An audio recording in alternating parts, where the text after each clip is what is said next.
All right.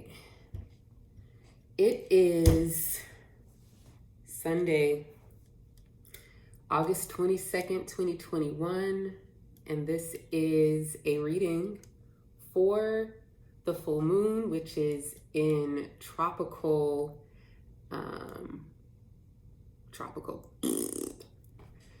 Actually, it's in the same sign in both zodiacs, if I'm not mistaken. Sidereal zodiac. Earrings are from J. Nicole, a local Black artisan here in New Orleans who makes amazing jewelry. J. Nicole is on Twitter. Not sure if they're on Instagram. J. Nicole with a K. And that's who made these earrings. They look like kalimba keys. Right? So, do you have your guide? Do you have your 2021 Sidereal Astrology guide? And I'm going to go to the back here to the fill in the blanks for August. And we're reading this one that says, I think this is crooked. There we go. That says, seeing myself clearly through my own eyes. That is the theme, the meditation, the guidance, the reflection, the fill in the blank, as it were, for this full moon in Sidereal Aquarius. Seeing myself clearly through my own eyes. If you've been using the guide, the 2021 guide, specifically 2021 Sidereal Astrology guide all year, or even recently, you will notice that I use the same language for every full moon. For every full moon, it's about seeing clearly. And for every new moon, it's about planting. And planting is not necessarily about manifesting. It's not necessarily about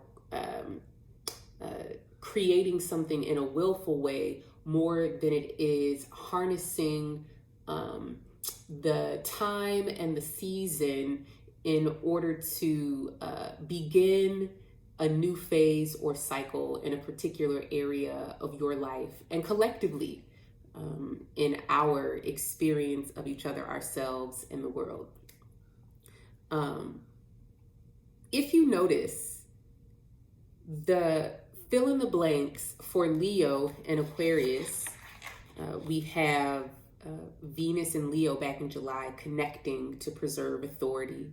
Mars and Leo, which is still there for another couple weeks, embracing the authority to consciously focus my energy. Mercury and Leo speaking to preserve authority. Sun and Leo, this is in August, focusing on dynamics of power and authority. All of these Leo fill in the blanks, all of these Leo themes are about what we're doing out in the world.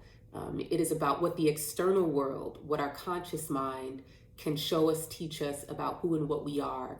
And it is about navigating authority and power out in the world, not only as a means to survival, but also as a means to preserving our identity. Leo teaches us about the audacity to take up space, right? Saying that if I walk into a room, I'm entitled for this room to change and in some ways to reflect me. But oftentimes what happens, especially for those of us who are sidereal Leo rising, or those of us who have, What ends up happening for those of us who are sidereal Aquarius rising, have prominent placements in sidereal Aquarius, even having moon in sidereal Aquarius, is that our experience is actually the opposite. That we often and have often found ourselves in spaces that offer no reflection of who and what we are. Right? That if we were to look around in our family environments, if we were to look around in our school environments, or even in the broader world, we're having this sidereal Aquarius experience of not being able to rely on anyone or anything in our environment to reflect back to us an accurate image of who and what we are. If you are a marginalized identity, which quite frankly is everyone, everyone has had to give up their native language. We all speak English. What is your mother tongue and your native tongue? Why do you not speak it? Why do you not know it? What is the food and rituals around food of your native tongue, of your native homeland culture people, right? What are the names of your gods and how do you honor them, right? All of us are marginalized. All of us are surviving whiteness. And if I admit, we're not doing a very good job of it, right? All of us are surviving patriarchy, even white people and even men, right? Because patriarchy is an idea of who and what should have power. Whiteness is an idea of who and what is normal. And ideas are always images that we deify, glorify, and worship, right? That there is nothing tangible that we can touch. There is not a fixed quantity of whiteness. We can often create a false sense of scarcity, right? That there is only a little bit of whiteness to go around. And that line between who is white and who is not white is the goalpost that keeps moving. The Irish were not white. The Italian were not white.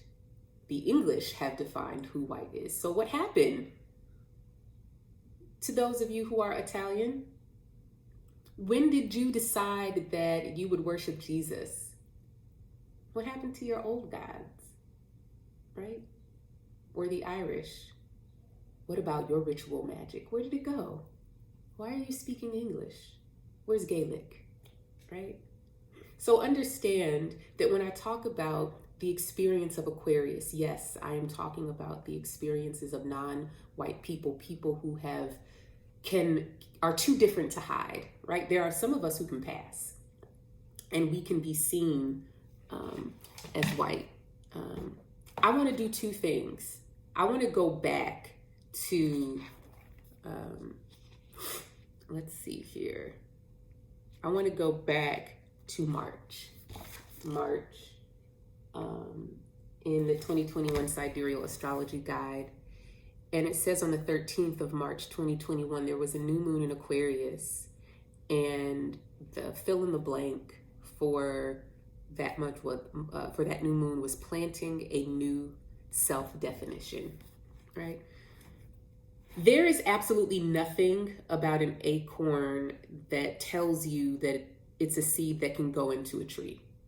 There is nothing about any seed, a lemon seed, a mango seed. There is nothing about a seed that gives you any indication of the potential inside of it, of what it could be. So it's important to understand new moons the same way, that there is hardly nothing visible, conscious, anything that you're aware of that will give you a tangible indication of what is being planted and what is taking root and the potential of what something could be. Oftentimes, and I wouldn't even say oftentimes, I would say always, planting requires imagination. You must be able to conjure up an image in your mind that this acorn can grow into an oak tree. A lemon seed can grow into a tree and produce fruit and flowers.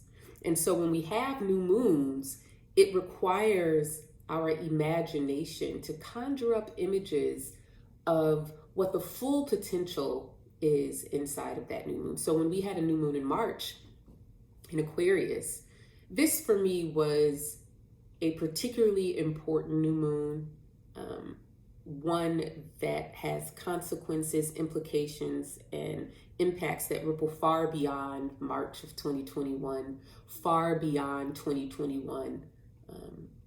For me, that new moon has ripple effects that will last us probably through the end of this decade. Sidereal Aquarius is the sign to watch.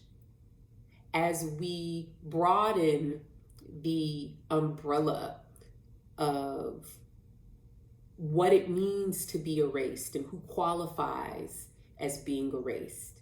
We must understand that everybody is under that umbrella.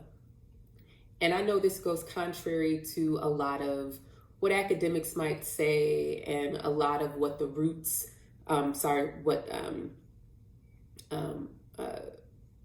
the language around liberation, right? The language around liberation. I mean, it just gets longer and longer and longer. You know, first it was L and G, and then you had to add a B, and then you added a T, and then you had a Q, and then you had an I, and then you had an A, and then you have black, and then you have non-black, and then you have Hispanic, and then you have non-black Hispanic, and then you have POC, people of color, and then you have indigenous people, and then you have women, and then you have children. And as we expand this umbrella and this definition of what it means to be marginalized, what we must understand is that we are all victims of the same empire. Now, I'm not going to go into a history lesson of this empire, but understand, if you speak English, if you call yourself, or if you identify yourself by race, understand that you are a victim of empire. It doesn't matter what race. Race is a construct. Culture, that's different. There are cultural differences. But see, what race does is requires you to give up your cultural differences, your differences of language, your cuisine, how you relate and are in community with other people. And this is everyone. This is not about kumbaya. This is not, we are all one together under the sun. No, because there's real violence here. And the fact of the matter is that there's a hierarchy here. And that those at the top stand on the shoulders of those at the bottom. And everybody's climbing the ladder of cisgenderedness and whiteness and maleness and these ideas of what those things mean and how well you can perform those things as a means to accessing power over someone else. So maybe you won't be on the bottom rung, and maybe you might be on the third rung, even though it's a million rungs because they keep moving the goalpost for you, right? Seeing myself clearly through my own eyes. What does that mean? If we go to August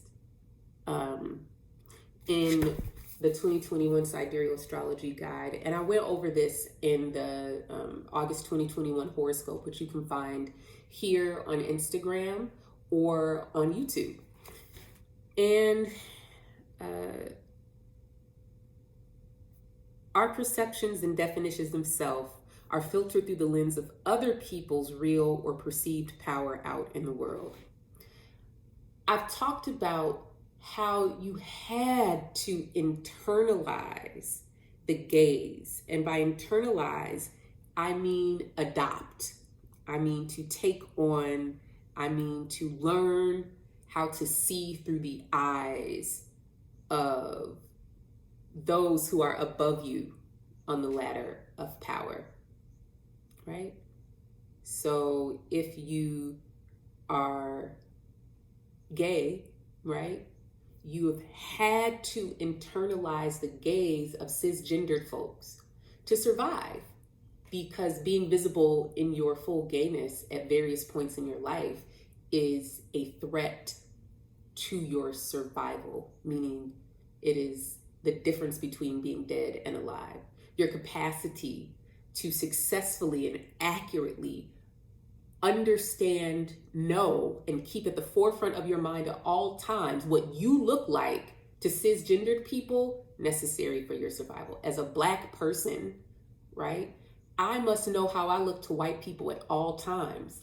I must see myself through their eyes in order to survive, because they have the power of whether I live or die. When I'm navigating institutions, hospitals, colleges, universities, banks, government offices, right? I have got to know very well exactly how white people are seeing me. Because if I don't know how white people are seeing me, I won't survive. I may not eat. My kid might not ever get out of the emergency room or whatever this crisis is, right? I may not get the job.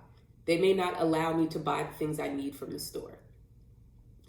The challenge comes when we mistake the vision of ourselves we see through the eyes of power, of whiteness, of men, even for those who are cisgendered men.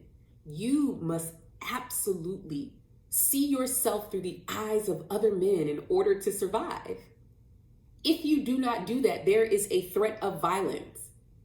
If you embody any behaviors that are remotely effeminate, you don't get to decide what effeminate behaviors are. You don't get to decide what feminine is, right? But you better know what it is. If feminine is drinking lemonade with a straw, you better throw that straw to the side and cup that stuff up with your hands like a real man, right? I mean, this is where we're at. Every other week, somebody's like, is it gay to have an umbrella? And it's just like, is it gay to exist? Is it gay to breathe? Like, I don't even know at this point, right?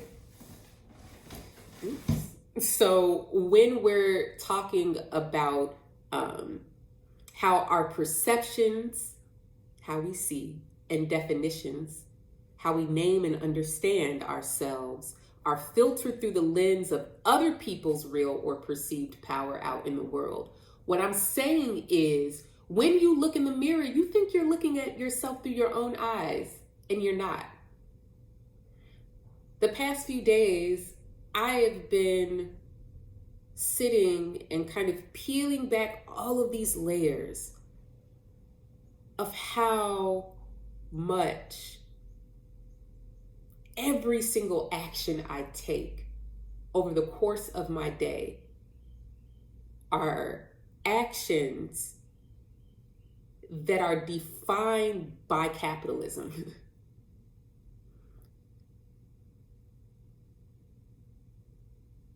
How I see myself, capitalism. Am I working hard enough? Did I rest too much? Did I rest enough? What labor shall I sell today? Did I spend enough time selling my labor today? Will I suffer later because I didn't spend enough time selling my labor today? What if I'm tired of selling my labor? What if I'm tired of thinking of myself as labor, as something I have to sell? It gets exhausting after a while. But this is real. In order to survive capitalism, I must see myself through the eyes of capitalism. Capitalism says I am my labor. I am the value and worth of my labor. And I don't even get to decide how much my labor is worth. Somebody else gets to decide that. What food is available to me today, right? So much of our lives, this idea of free will, right? We think that that we are choosing and making these choices, and it's no. It's like somebody puts you in a box and says, "Okay, where are you going to go?" You can't even choose an option outside of the box. You're in the box. The box is capitalism. So all of your choices are about navigating capitalism to survive. These aren't just theories. These aren't just words. This is life and death. I'm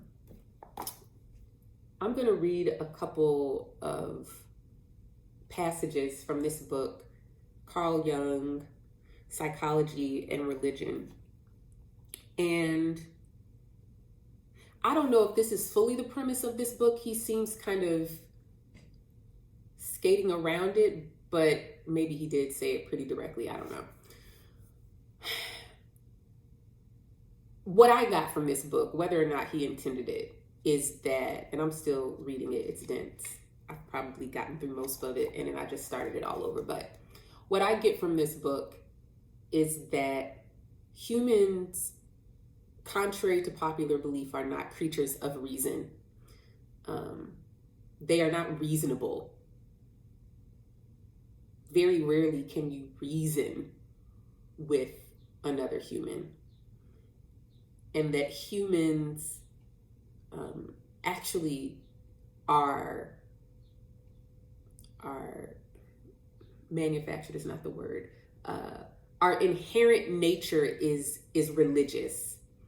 And by religious, he does not mean a creed or a doctrine. Let me see here. Okay. So this first passage, he's talking about the experience of someone going to see a therapist.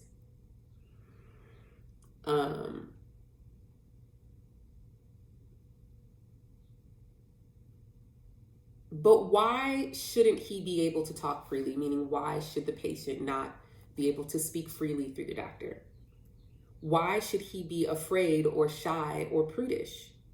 The reason is that he is, quote, carefully observing, end quote, certain external factors which form important constituents of what one calls public opinion or respectability or reputation, right? So I would call certain external factors race, gender, class, and sexual identity, and all of the taboos associated with those.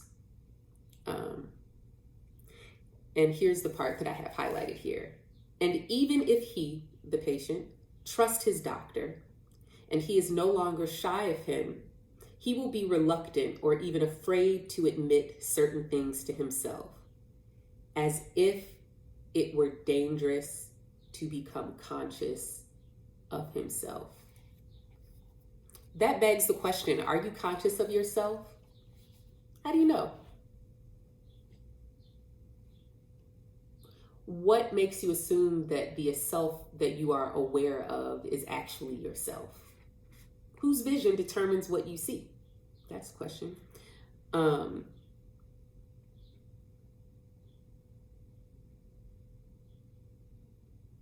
Let's see. There is indeed reason enough why man should be afraid of those non-personal forces dwelling in the unconscious mind. We are blissfully unconscious of those forces because they never, or almost never, appear in our personal dealings and under ordinary circumstances. But if, on the other hand, people crowd together and form a mob, then the dynamics of the collective man are set free. Beasts or demons which lie dormant in every person till he is part of a mob. This idea that you have chosen who and what you are.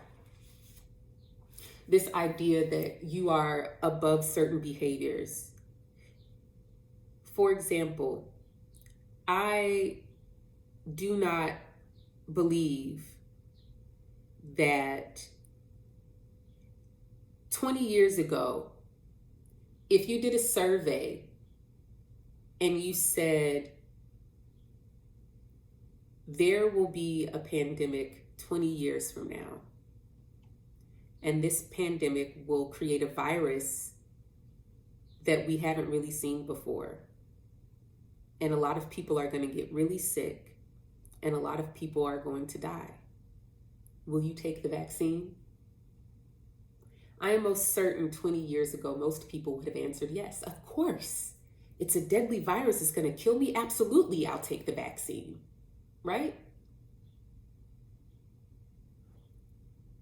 But we're here and people aren't taking it. Why? This is not to shame people who have chosen, because I don't even want to go there today. You do you. My attitude about all of this is very sober, and I've just accepted the circumstances that we were in, and that has required me to give up any ideas I have about the nature of humans as individual people who given a certain set of circumstances, would choose the most reasonable. That is not the case. Everyone thinks they're being reasonable, but why can't we be reasonable? This is the last passage I'm going to read. It is, to my mind, and this is Carl Jung speaking, a fatal mistake to consider the human psyche as a merely personal affair and to explain it exclusively from a personal point of view. Sounds a little bit like some of the things that I've been talking about, that identity is really a cross-section of shared identities. There's nothing that's absolutely individual. All references for the self come from external sources, right? Such a mode of explanation is only applicable to the individual in his ordinary, everyday occupations and relationships. If, however, some slight trouble occurs, perhaps in the form of an unforeseen and somewhat extraordinary event, instantly, instinctive forces are called up, forces which appear to be wholly unexpected, new, and even strange. They can no longer be explained by personal motives, being comparable rather to certain primitive occurrences like panics at solar eclipse. So Carl Jung is white, and even as he's talking about how unreasonable humans are, he still needs to stratify people into classes of privilege, even though in his examples, privilege of primitive, even though his examples, he goes on to talk about like non-native people in the same way that he's talking about primitive people, but he doesn't call white people primitive. The racism be loud. Anyways, the change of character that is brought about by the uprush of collective forces is amazing.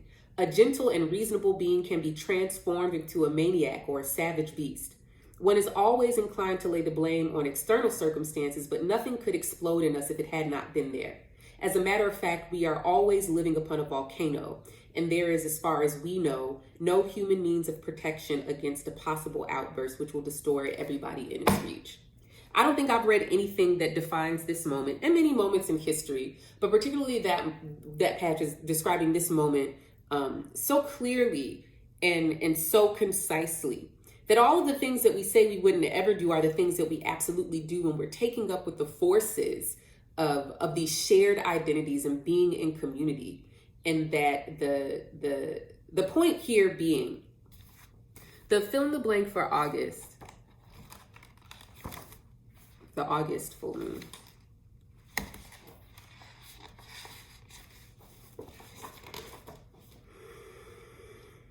Seeing myself clearly through my own eyes. There really is this sense that, I know myself. I know exactly who I am. As if the self is this static thing, as if it's something that you can lay the contents of out before you into bits and bobs and objects of such and say, yes, this is this part of me, and yes, this is that part of me. And when you pull it all together, this is me. But I don't really think that humans are capable of that. And at best, we can get glimpses and pieces of ourselves. And if we really want to know ourselves, we must be willing to accept that we actually don't have the full capacity to see ourselves.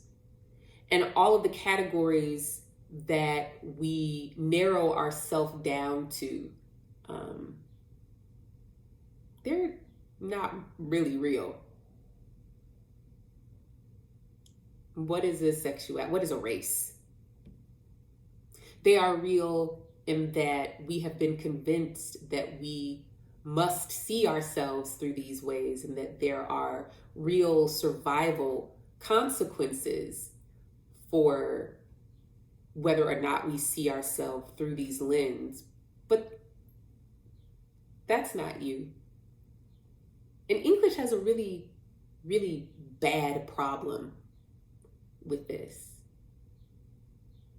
The verb to be. I am, insert in the blank. I am.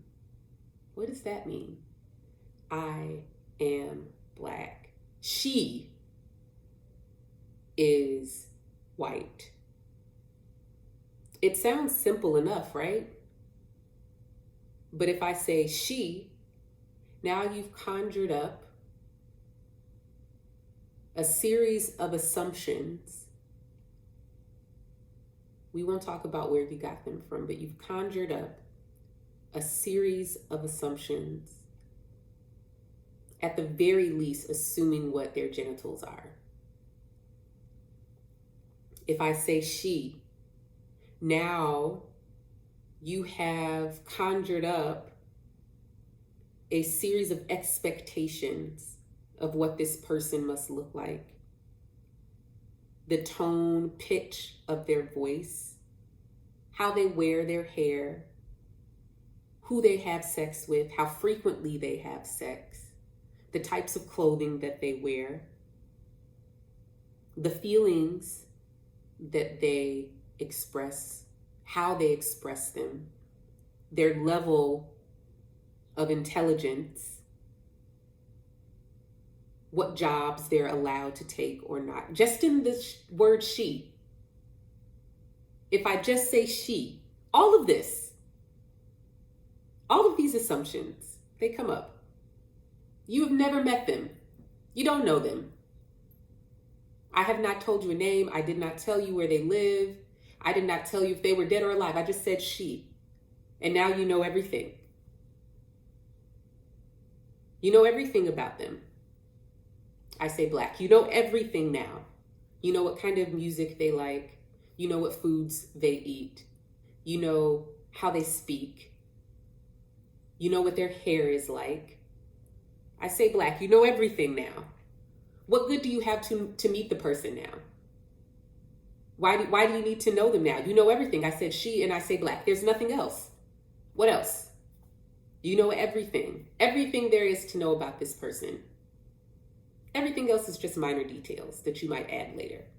But if I say she, I say Black. She is Black. Now you know everything.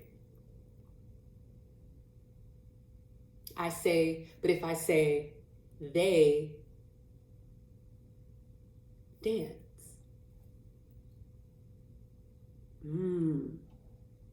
Do you feel the curiosity in that shift of language? When we're talking about air signs, Gemini, Libra, Aquarius, we're always talking about language, because language are the symbols that we use to communicate to other people the ideas and images that we have in our head.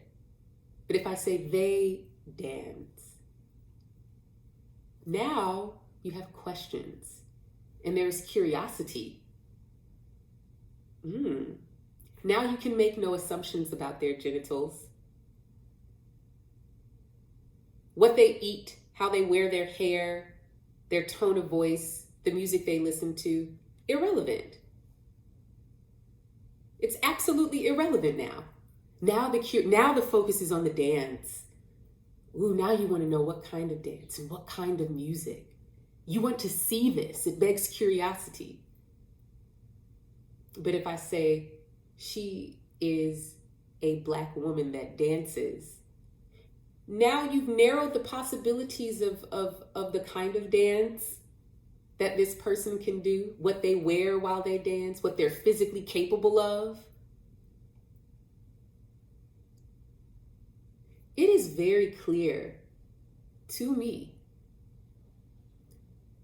that the sole purpose of the constructs of race, gender, class, and sexual identity is not so that I can know who I am, and not so that you can know who you are.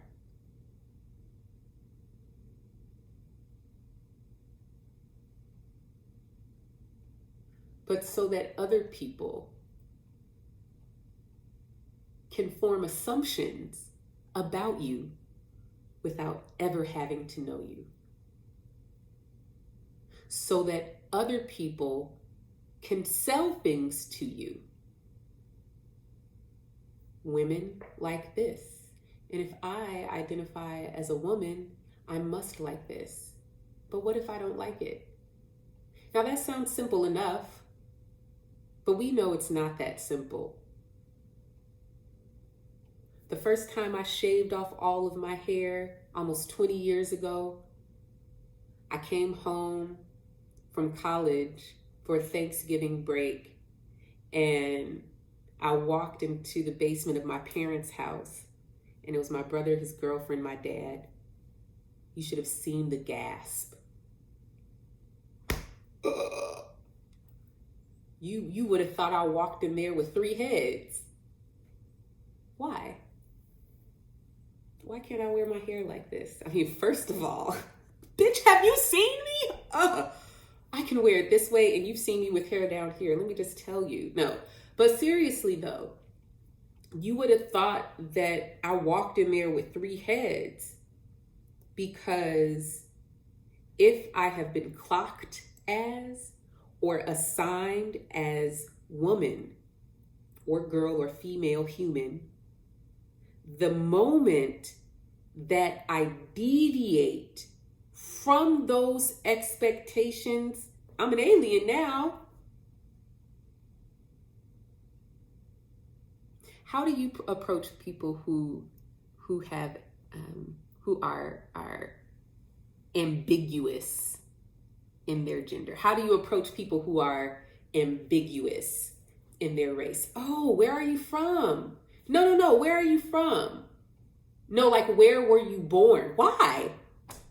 So you can form assumptions about who and what that person is without having to know them. Now you say, oh, you're from such and such. Okay, you can walk away. You know everything you need to know. Our curiosity in each other as whole people is concealed from ourselves and each other. Seeing yourself through your own eyes almost makes you feel like you don't exist, because we have all been indoctrinated to believe that our existence hinges upon the intersections of our race, our gender, class, and sexual identity. But if I strip away race, and if I strip away gender, and if I strip away class, and I strip away sexual identity, what the hell am I even left with? And how do I even communicate with other people? I keep coming back to this verb to be. The verb to be exists on a false assumption and conclusion. I am. Where is time in this? Right? Where's time? I am. Now, Black folks in America, in our genius, have held on to remnants of our language, our languages, and our conceptions of time. So we say I be, right? I be. In the past, I have.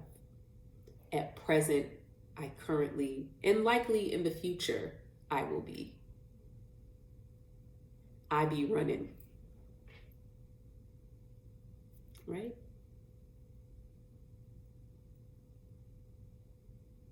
But if I say I am Black, this implies that Black has always existed, and Black will forever exist.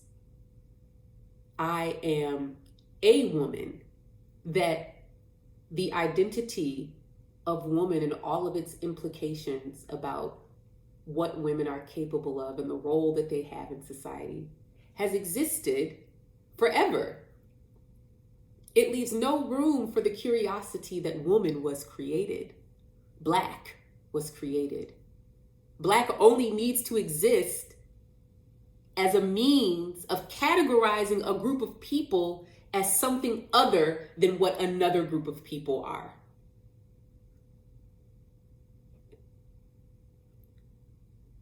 Where is the curiosity in exploring yourself? Seeing yourself through your own eyes means take away woman, man. Non-binary is the closest that we've gotten language-wise to deconstructing gender. But I actually like, not but, because that stands on its own as valid and wonderful and beautiful. And is the word. I like, and I talked about this in the last tarot guidance video I did for August 16th through the 20th. Again, it's on Instagram and on YouTube. But I talked about gerunds. Gerunds are basically nouns with ing on the end, right? Fathering, walking, running, dancing.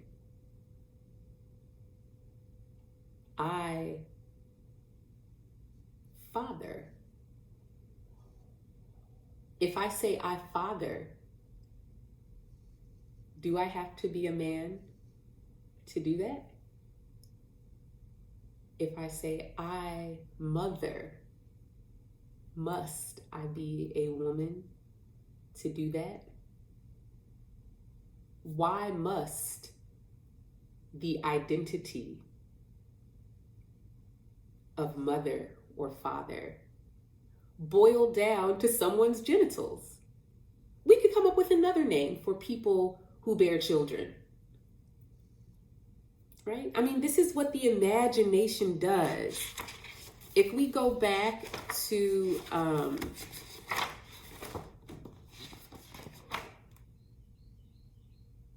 Jupiter in Aquarius, April 5th, 2021. Understanding my self-definition within the context of. Where is Aquarius in your sidereal birth chart? One house. So that means you've got to go to thepeoplesoracle.com and click sidereal birth chart, follow the instructions. There.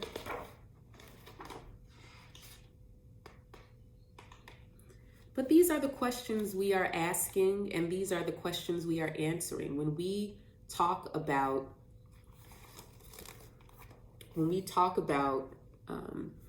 Aquarius, sidereal Aquarius being so important, at least through 2026 or 2027, we are talking about how are we redefining the possibility of what it means to be human? How are we redefining personhood? Who and what is personhood? Do we have to have these cross sections of race, gender, class, and sexuality? Do not mistake this for some I do not see color.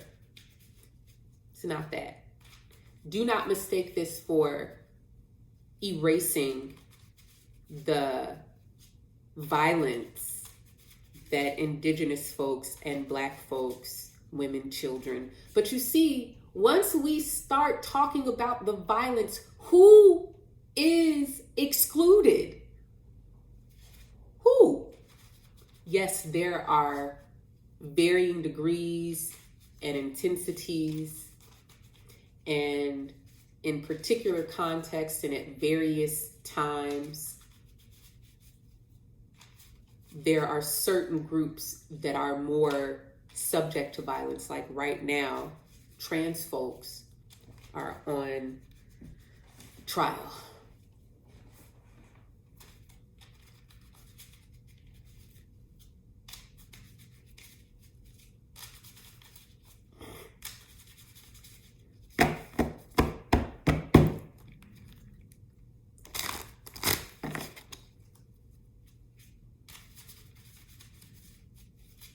The interesting part of all of this is that we cannot imagine a world free from gender or race or sexual identity until we can imagine a world free from capitalism. Both must happen.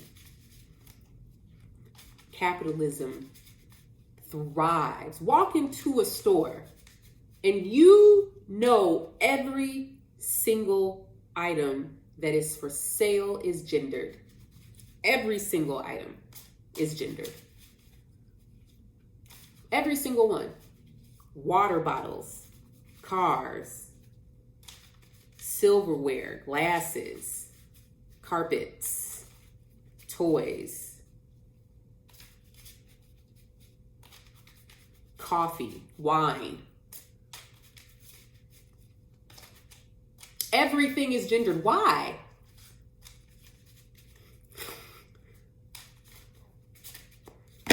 Whew. It's racialized too. That's a conversation for another day. Six of Swords. And this is so funny. Okay, so if you watched my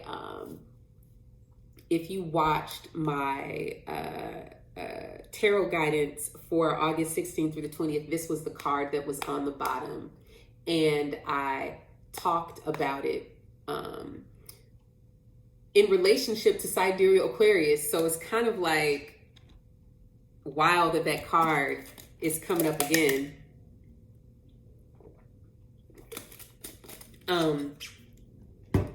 Right. Six of Swords. Swords are the intellect, are the mind. It is the imagination. Air.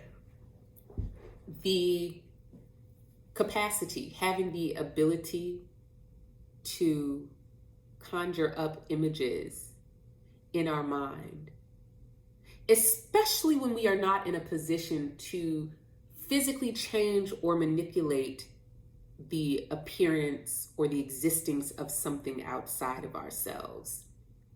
The air is what allows us to shift or change perspective. If there was something human, something uniquely human, with an asterisk, because I don't know, man, it would be the capacity to shift our focus and our perspective.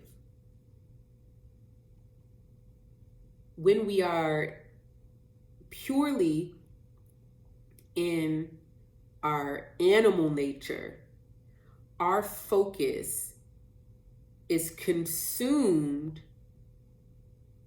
directed, and controlled by instinct.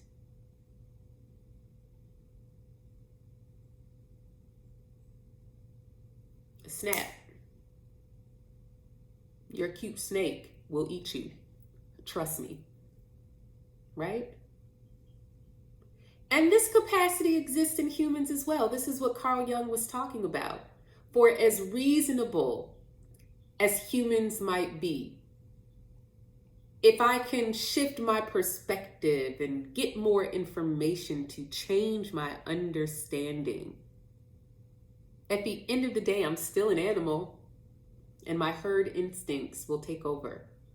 But the Six of Swords is speaking to us about how we are harnessing this capacity to not change what we're looking at, but to change how we see it. Seeing myself clearly through my own eyes demands, requires that you accept the possibility that you have not been seeing yourself through your own eyes, and that there are lenses and gazes through which you've been seeing yourself and the world and other people. You did not choose them.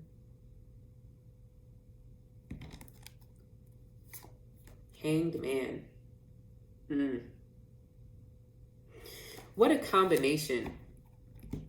This sense that even in a shift of perspective, even in this gift, yes, it is a gift to be able to divert your attention from one thing to another.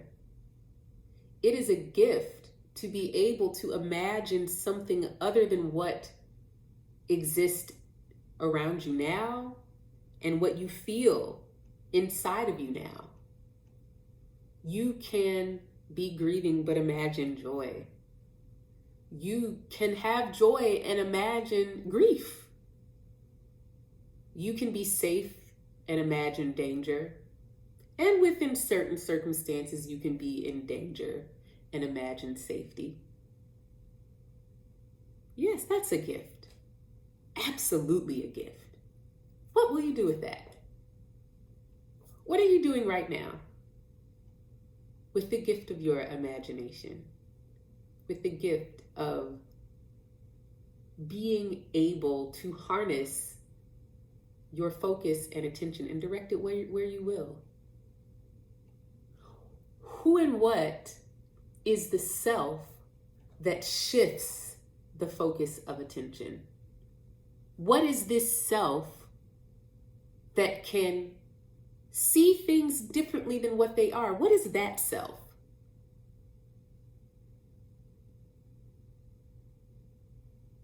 Where is it? The Hanged Man. This is a position of powerlessness and surrender. This is a moment of understanding the time is not now for you to impact and force change outside of you. In this moment of Hanged Man, in this moment of being tied up, being in suspension, there is something about these cards, both the Six of Swords and the Hanged Man, that speak to me about timelessness, getting outside of time.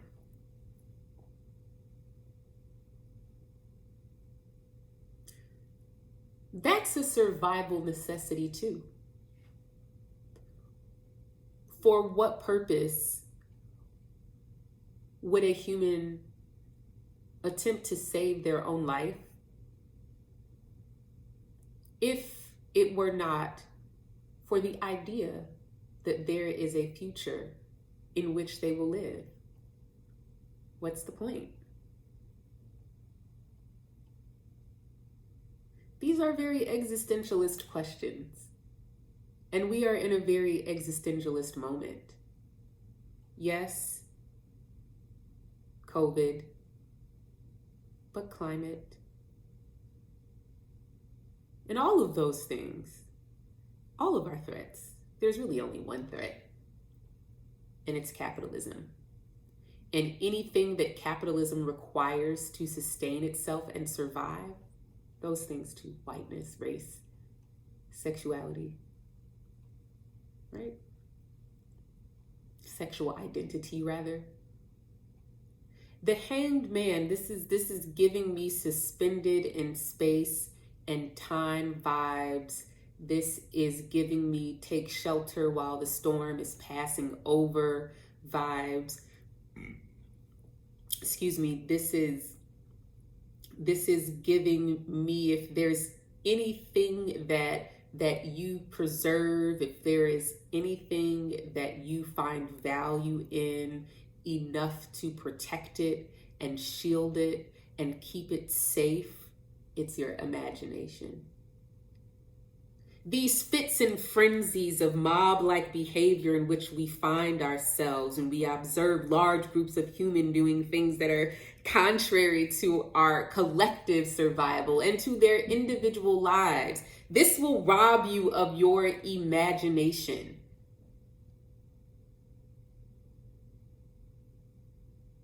Many of us, all of us, have been robbed of our imagination in some capacity.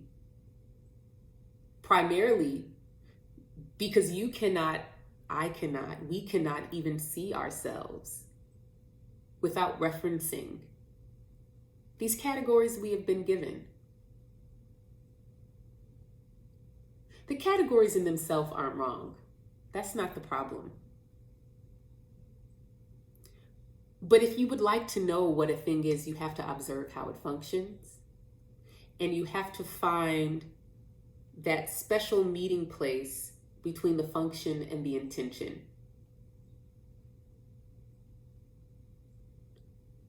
When we get to that, like a Venn diagram, that little space in the middle where there is the function of a thing and the intention of a thing. If you take the function without the intention, you lose your moral compass.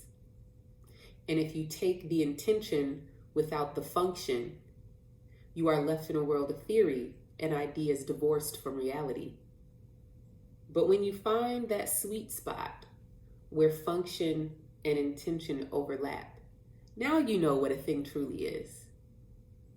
So to know what race is, you must examine its function. How does it function? How is it used? What are the material consequences of its existence? Yes, the function of race, but also the intention. You must measure the function against the intention in order to have a moral compass, in order to properly judge it. Without accepting that there was an intended function, you often miss out on the harm that it causes. Intention and function.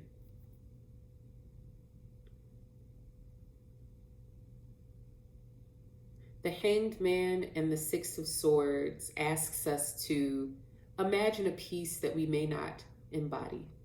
And this is not peace that comes from ignoring reality, shutting it out, pretending like it's not there.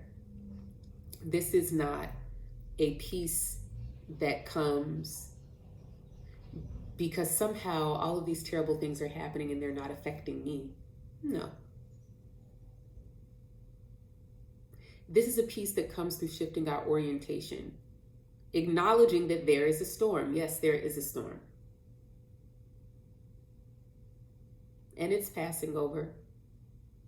Where will you take shelter? These cards say take shelter in your imagination. The Hanged Man is a card that I see as this moment where we've really done all we can.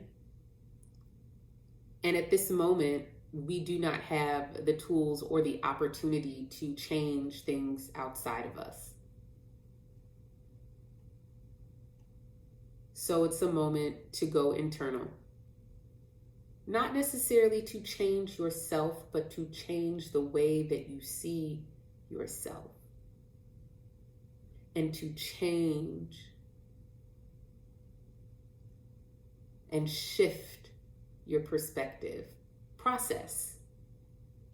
You can get caught up on the fact that there's nothing you can do, or you can harness the opportunity to examine and see things. I just get this sense of being suspended in space and suspended in time, and that there's an inevitability to this moment that cannot be stopped. Things have been set in motion in your life that you cannot halt. Jumping in front of it right now would be jumping in front of a train. There's no point. That thing is moving, it's happening, and it's going. And there's a desire to see if we can kind of hop in and get in that steering wheel and control the direction. No, that's been decided already. The hardest thing for any human to do, past, present, and dare I say future, is to accept and acknowledge powerlessness. How do you accept and acknowledge powerlessness without becoming obsessed with death or wanting to die or harm yourself in a way? How? Must you avoid that? It's a human thing to not want to live. That's the most human thing. Animals can't do that. Animals cannot abandon the will to live. Humans, we can look around and be like, ooh, you know what? I'm really good on this. I'm so good on this. Y'all got it. That's a human thing. It's not sinful. It's not immoral. It is a human thing to make an observation that this shit is for the fucking birds. Very uniquely human thing. If I were an animal, I do not go and lay on the tracks. The instinct to survive and live overtakes me.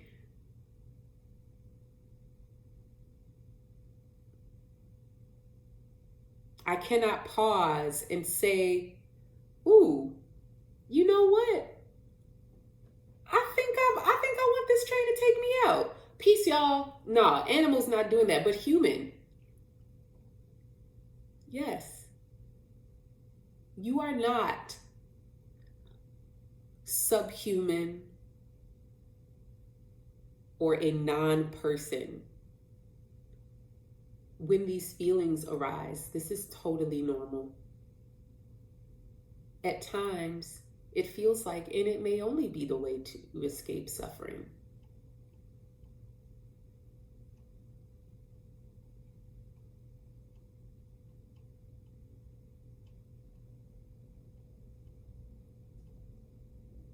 Imagination is a wild thing. You can use it for a lot of stuff.